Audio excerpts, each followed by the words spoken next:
Hey, what's up ladies and gentlemen? Today got a special news bulletin for you guys, and that's going to be all about The Legend of Zelda Breath of the Wild's expansion DLC pack number 1. The official Nintendo website has finally given us actual details for the update that we've been looking forward to for quite a while. I'm going to quickly scroll through here and show you.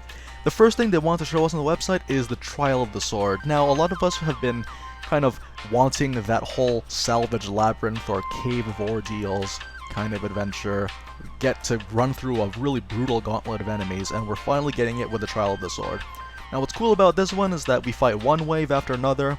Once you clear all 45 rooms in consecutive order, you have the true power of the Master Sword awakening.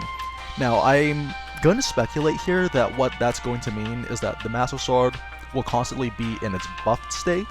Although this is speculation on my half, it might not be the official thing, but I'm going to make the assumption that that's what it means. And if that's the case, then that's cool, because the durability upgrade that the Master Sword gets is immense, and it's going to be very, very helpful.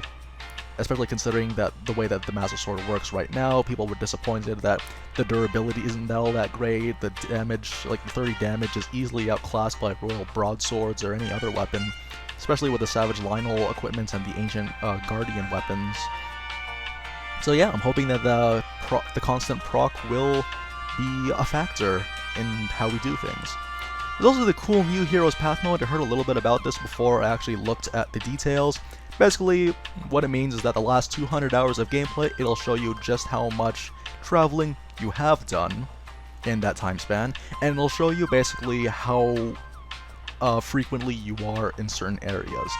One of the main complaints I think that a lot of people would have, and I think rightfully so to some extent, is that once you reach a certain point in the game, it becomes a grind for shrines and Korok seeds. That's basically what it is. The whole point of the Korok seeds was to give incentive for exploration, but that does tend to be lost on people, and I think with Heroes Path, where it shows you where you've been more frequently than other places, it'd give you a better idea to show to players, more obviously, what parts of the world are still largely unexplored by you, and I think that's going to add a lot more replayability to people that are still making their way through the game, or they're in that stage where they feel like they're feeling a little bit burnt out and they want something new, they want something fresh. This is going to be the thing that shows you. And of course we gotta show you the thing that we've been wanting for quite a while, the one that we're all very excited about, and we're trying to figure out how it's going to work, and that's going to be hard mode. Now, the most interesting thing about this aspect is the fact that enemies gradually regain health. That's very interesting because we have the durability system, and because of the way durability works, the more health an enemy has, obviously the more durability you'll be expending.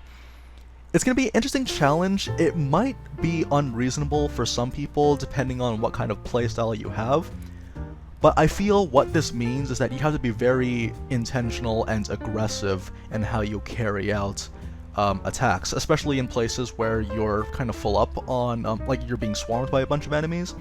If you're the kind of person like me that likes to use their two-handed, Savage Lionel Crusher or Royal Claymore spin spam, I don't think enemy health regen's going to be much of an issue.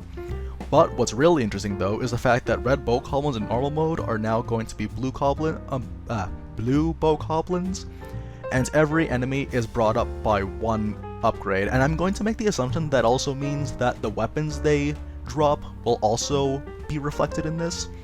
So I think it balances out that way. The enemies do a lot of damage to you, but also you'll do a little bit more damage to them simply because they give better weapons, and I hope that translates properly into the game as it is today. I think for most people, if you know, kind of person that does the 3-heart run, you probably won't see as much of a difference.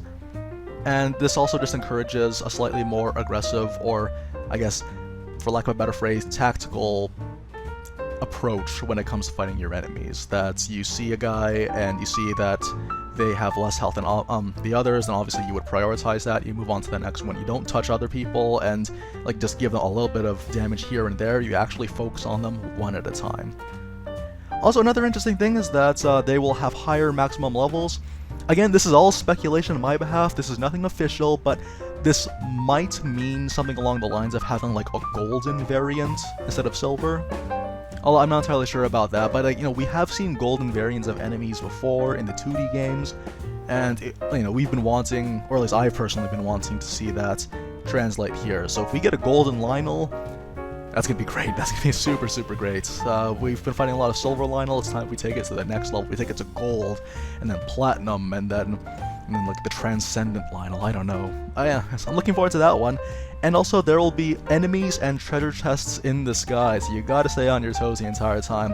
It used to be that when it was nighttime, you'd have to be very cautious because enemies could pop out of the ground. This time, they're falling from the sky, and it could be during the day. I cannot wait to see.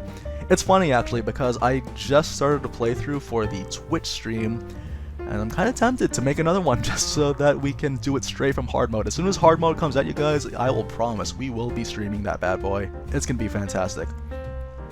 Another additional feature that's going to be in the update is the Travel Medallion. Basically, this is a free warp point, and you can only do it once. It'll help you fast travel to certain places that you want to be. For me, personally, I'd find this very useful because I do have my grinding-based things, like, you know, after every blood moon, then I have to chart out a route.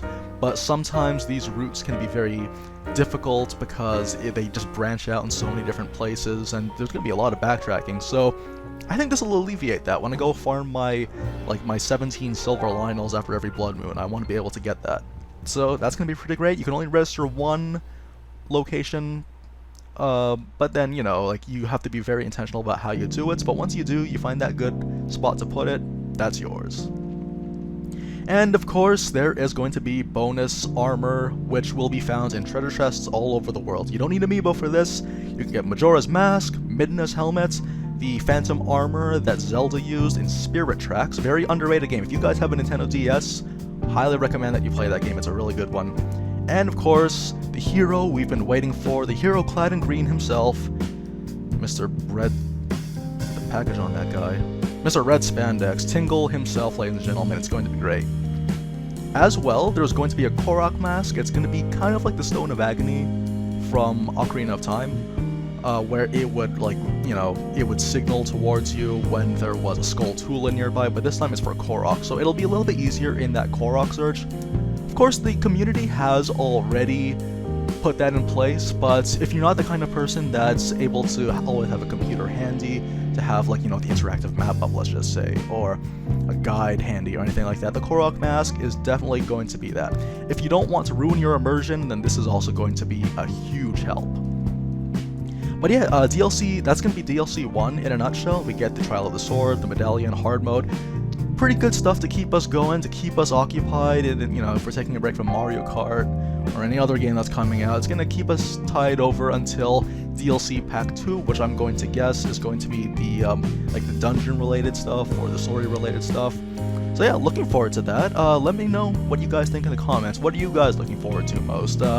Is the hard mode going to be the kind of hard mode that you wanted? And, you know, because I'm glad, personally, I am glad that's not just going to be enemies have more health and do more damage. They actually will change how you approach combat, and in a way that's tangible. That's the thing about Breath of the Wild, is that the challenge is very noticeable. It's quite it's very concisely presented before you. And I'm looking forward to doing a new playthrough for that one. I'm really, really excited for this, you guys. It breathes new life into one of my favorite games. So yeah, feel free to let me know what you guys think, and in the description, I don't know what the official release date is. All I know is that it's sometime this summer, and I will put in the description what that's going to be. So again, take care, guys, and I hope you guys will enjoy this as much as I hope I'll be enjoying this as well. Take care, guys. See you in the next one.